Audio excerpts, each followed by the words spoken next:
जिस घर में हमने सपना सजाया था, जिस घर में हमने बिटिया की शादी की थी, बेटों की शादी की थी और पूरा जीवन उस घर को संवारने में लग गए, आज वही घर जाने के कगार पर है। जी मैं बात कर रहा हूँ रोहतास घो का डेयरी स्थित डालमी नगर क्वार्टर का। यहाँ पर सभी क्वार्टरों को खाली कराया जा रहा है, न्यायालय का आदेश भी है और 30 अगस्त तक अल्टीमेट दिया गया है। कई संगठन, कई सामाजिक कार्यकर्ता, क्वार्टर में रहने वाले लोग इसकी लड़ाई लड़ रहे हैं और बुजुर्गों ने, खास करके कुछ 11 बुजुर्गों ने राष्ट्रपति से लेकर के, न्यायालय से लेकर के, सरकार से लेकर के इच्छा मृत्यु तक की गुहार लगा दी है कि इस घर को जब आप हटाएंगे, इस क्वार्टर्स को खाली करेंगे तो हमें इच्छा मृत्यु दे दीजिए। बुजुर्ग लोग हैं, हम बात करेंगे कि क्या इतनी समस्या आन पड़ी कि इच्छा मृत्यु की ये लोग गुहार लगा पड़े। चाचा नाम क्या हुआ आपका? सुरेंद्र प्रसाद श्रीवास्तव। कितने दिनों से आप लोग इस क्वार्टर में रह रहे हैं? 1970 से इस क्वार्टर में रह रहे हैं। यानी कि आधा जीवन आपने इसी क्वार्टर में गुजारा। 1960 में यहाँ नौकरी ज्वाइन किए थे, 70 में क्वार्टर मिला और 70 में यहाँ क्वार्टर में आए, शादी ब्याह हुआ, बाल बच्चे हुए, समझ गए, और सब यहीं पढ़ लिख करके अपने बाहर निकल गए। अब हमारे लिए रहने का कहीं कोई जगह नहीं है। अपना जो बाप दादों का घर था वो गंगा के कटाव में चला गया, तो अपना कोई घर नहीं है। यही सहारा है हम लोगों को रहने का। यहाँ सरकार देती है सबको घर द्वार, जिसको रहने का जगह नहीं है तो हम लोग को रहने का व्यवस्था कर दे, हम लोग को रहने का व्यवस्था कर दे, क्वार्टर ले ले। और कोई अन्य मकान आपका है कि नहीं है? अन्य मकान नहीं है, इसी में आप लोग रहते हैं? अच्छा, ऐसा है कि पैसा भी हम लोग का भी बकाया है, पैसा भी नहीं मिला। और कानून था यहाँ कि जब फैक्ट्री बंद होता था या लोग रिटायर होते थे तो उनका पैसा देकर क्वार्टर ले लिया जाता था। 84 में हम लोगों का फैक्ट्री बंद हुआ, उस समय यदि पैसा दे करके क्वार्टर ले लिया गया रहता तो उस समय ज़मीन का भाव सस्ता था, हम लोग कहीं ले करके झोपड़ी लगा करके अपना रह लेते। लेकिन न पैसा दिया गया, क्वार्टर में चलता रहा, हम लोग लड़ते रहे सुप्रीम कोर्ट से और सुप्रीम कोर्ट से फिर बिहार सरकार अपने यहाँ ट्रांसफ़र कर लिया। अब बिहार सरकार में कभी कोरोना आ गया तो कभी पार्टी चेंज हो गई, तो यानी कि आपका वेतन भी नहीं मिला और आज आपकी स्थिति ये है कि सड़क पे आने की स्थिति हो गई। हाँ, तो अब कोई जगह नहीं है। हमारी जिम्मेवारी सब खत्म हो गई है। बाल बच्चों का शादी ब्याह हो गया, सब अपना बाहर हैं, लोग क्या कमाते हैं, क्या करते हैं, हमसे कोई लेना देना है नहीं। अपना किसी तरह से जीवन यापन कर रहे इस क्वार्टर में रह करके, और कोई आगे पीछे है नहीं। इसलिए हमारी इच्छा है कि अब हमारी ड्यूटी ख़त्म हो गई, हमारा मने अपने यदि जहर खा करके डूब करके कहीं ही हो जाएगा। अपनी इच्छा मृत्यु का गुहार लगा दिया? हाँ, लगा दिया है। यदि ऐसे करेंगे, अपनी मर्जी से करेंगे तो तुरंत बाल बच्चों को तंग किया जाएगा कि टॉर्चर किए इसलिए ऐसा हुआ।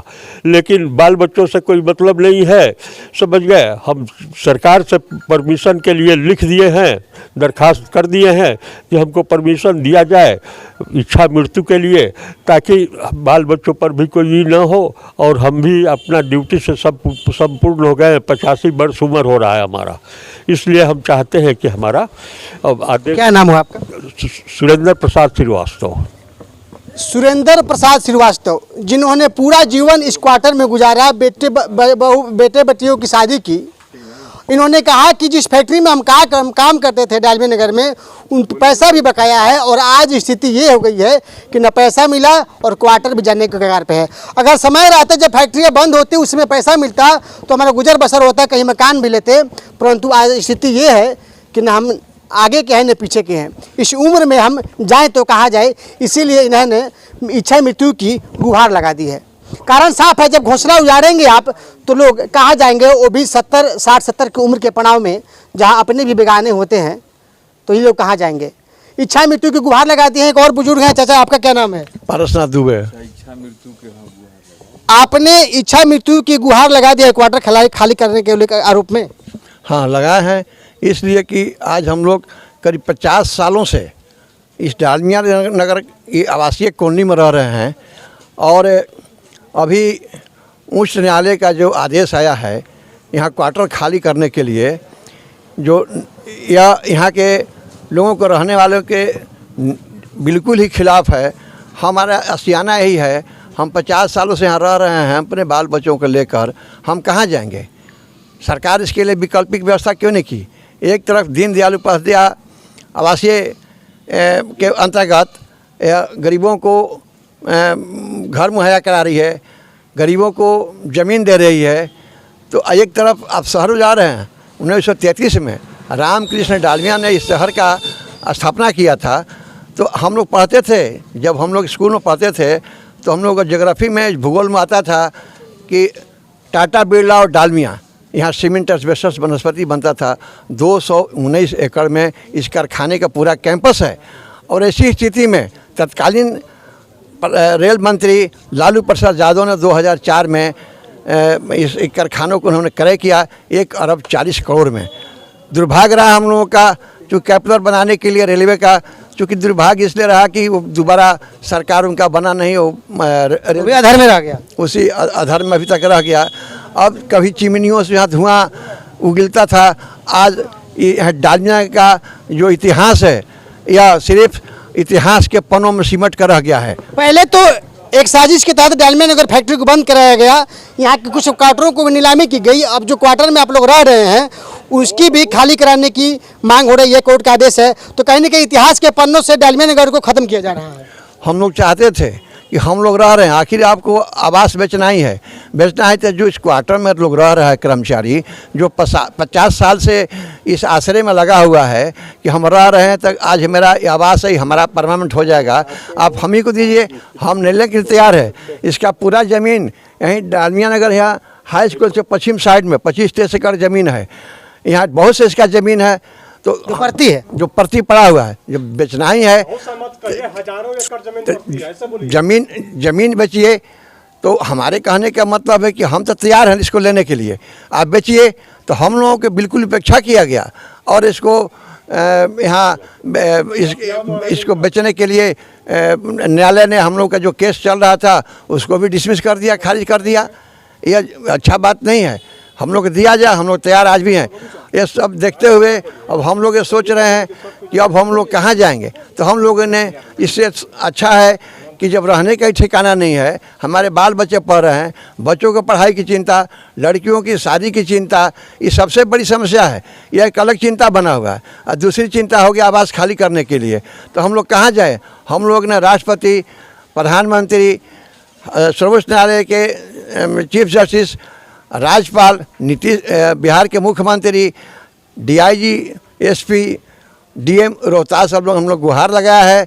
इससे अच्छा है कि इच्छा मृत्यु के लिए हम लोग ने आवेदन दिया है। इससे अच्छा है कि मरना ही अच्छा होगा। क्या करेंगे हम लोग, यही इसी के चलते हम लोग जो है से काफ़ी जो पहले से ही परेशान है, तो परेशानी से अच्छा है कि चले जाना अच्छा होगा हम लोग के लिए। इसीलिए अपनी इच्छा मृत्यु की गुहार लगाई हैं हम लोग। क्या लगता है अगर आपकी मांगी पूरी नहीं हुई, उस पर विचाराधीन नहीं किया गया, तो आप लोग सचमुच में क्या इच्छा मृत्यु की जो आपने दिया हुआ है सामूहिक आत्मदाह का कर लेंगे क्या आप लोग? बिल्कुल हम लोग करेंगे। हम लोग ऐसी संभावना व्यक्त नहीं करना है, हम लोग तैयार हैं। जब इस उम्र में जब हम लोग अब कुछ कर ही नहीं पाएंगे, कहीं जा नहीं सकते हैं, तो इसके सिवा अब कोई विकल्प हम लोग पास बचा नहीं है। सर्वोच्च न्यायालय को इसके बारे में सोचना चाहिए। सरकार के जो उम्मीदवार लोग सत्ता में बैठे हैं उनको भी सोचना चाहिए कि बारिश के मौसम में चिड़ियों का घोंसला जब उजाड़ा नहीं जाता है, तो इन क्वार्टर में रहने वाले बुजुर्ग दंपति जो आखिरी सांसें ले रहे हैं उनको हटाने का क्या मतलब है। कहीं ना कहीं इनकी व्यवस्था भी होनी चाहिए। और हमारे साथ सामाजिक कार्यकर्ता के साथ साथ एक वकील भी हैं और हर बात पर अपने पक्ष बातों को अपनी बेकुतुकी से अपनी बात रखते हैं। यहाँ चूँकि मजदूर के सारे परिवार और बाहरी जो किराएदार हैं वो भी 40 साल उनका भी हो गया, तो कोई खाली करने की स्थिति में नहीं है। और चूँकि माननीय न्यायालय ने ही कहा है कि आप लोगों को क्वार्टर दे दिया जाएगा, तो इसी आदेश पर सबकी आशा बंधी हुई थी कि भाई पूर्व कर्मचारियों को थोड़ा माने रीजनेबल रेट पर देना था। तो रीजनेबल रेट पर बात ही चल रही थी, तब तक ये खाली करने की बात आ गई। ये बड़ा दुर्भाग्यपूर्ण आदेश है। 30 अगस्त तक के साथ समय मिला है कि क्वार्टर खाली करना है। क्या लड़ाई लड़ेंगे आप लोग और क्या करेंगे, आगे कार्रवाई करेंगे? हम लोग माननीय सर्वोच्च न्यायालय में याचिका दायर कर दिया है और नंबरिंग भी हो गया है। तो अब देखिए अब कितने दिन का टाइम मिलता है उस पर सुनवाई का। तो चूँकि पहले तो माननीय उच्च न्यायालय के आदेश को स्टे कराने की बात है, तो हमको लगता है, पूर्ण विश्वास है कि स्टे होगा और यहाँ के माने जितने भी डालमिया नगर कंपनी क्वार्टर के आवास में रहने वाले लोग हैं उनको क्वार्टर खाली नहीं करना पड़ेगा और नहीं आज तक किसी ने कोई खाली किया है और आगे भी नहीं करेंगे। हम लोग केवल माने आशा उम्मीद रखे हुए हैं कि अभी भी आगे माननीय न्यायालय का फैसला बदला जाएगा। माननीय न्यायालय हम लोग के पक्ष में आदेश करेगा, ये उम्मीद बचा के हम लोग रखे हुए हैं। अब किस कारण से हम लोगों के मतलब ये खाली करने का आदेश आश्चर्य मने हो रहा है, इसलिए इस बात को इतने तक रहने दिया जाए। और ये आप जान लीजिए कि अंतिम न्यायालय तक, इनडायरेक्ट में समझ लीजिए कि अंतिम न्यायालय तक हम लोग जाएंगे इस क्वार्टर को बचाने के लिए, चूँकि इससे अब आत्मा जुड़ी हुई है। बाल बच्चे परिवार सारे लोग जो है, महाराज हम लोग का उम्र भी देख रहे हैं तो अच्छा खासा हो गया। शुरू से यहीं पर बाल बच्चों का जन्म हुआ, आय जाति निवास दुनिया जहान जो भी है सब यहीं से है। कहाँ जाएगा लोग? अब जाएंगे तो बदलना मुमकिन भी नहीं है। मुमकिन नहीं, बहुत दिक्कत है ना, बहुत ज़्यादा परेशानी आएगी। इसलिए यहाँ तो अब वही जीने मरने वाली बात रह गई है। जैसा कि अभी गार्जियन लोग कह रहे हैं, बहुत लोग परेशान हैं भाई, इस आदेश से बहुत परेशान है। हम लोग ढाढ़स बंधा रहे हैं, किसी को चिंता करने की ज़रूरत नहीं है। सब लोग अपने अपने जगह पर बने रहें। आने वाले समय में माननीय सुप्रीम कोर्ट से हम लोगों को न्याय मिलेगा। क्या नाम हुआ आपका? बैरिस्टर सिंह नाम है मेरा। समय ज़्यादा नहीं है, 30 अगस्त तक अल्टीमेट मिला था, परंतु यहाँ के नौजवान साथियों को, सामाजिक कार्यकर्ताओं को अभी भी एक आस की किरण है कि 30 अगस्त तक कहीं न कोई अपने पक्ष में निर्णय आएगा और इस क्वार्टर खाली नहीं करने का आदेश भी दिया जाएगा। देखना ये होगा कि सर्वोच्च न्यायालय का फैसला है, क्या उस पर रोक लगती है या क्वार्टर को खाली किया जाता है, या बुजुर्ग लोग जो अपनी लड़ाई लड़ रहे हैं अपनी लड़ाई में कितनी सक्षम होते हैं। ऐसे ही तमाम खबरों को देखने के लिए हमारे साथ बंद रहें। तब तक के लिए दीजिए इजाज़त। नमस्कार, जय हिंद, जय भारत।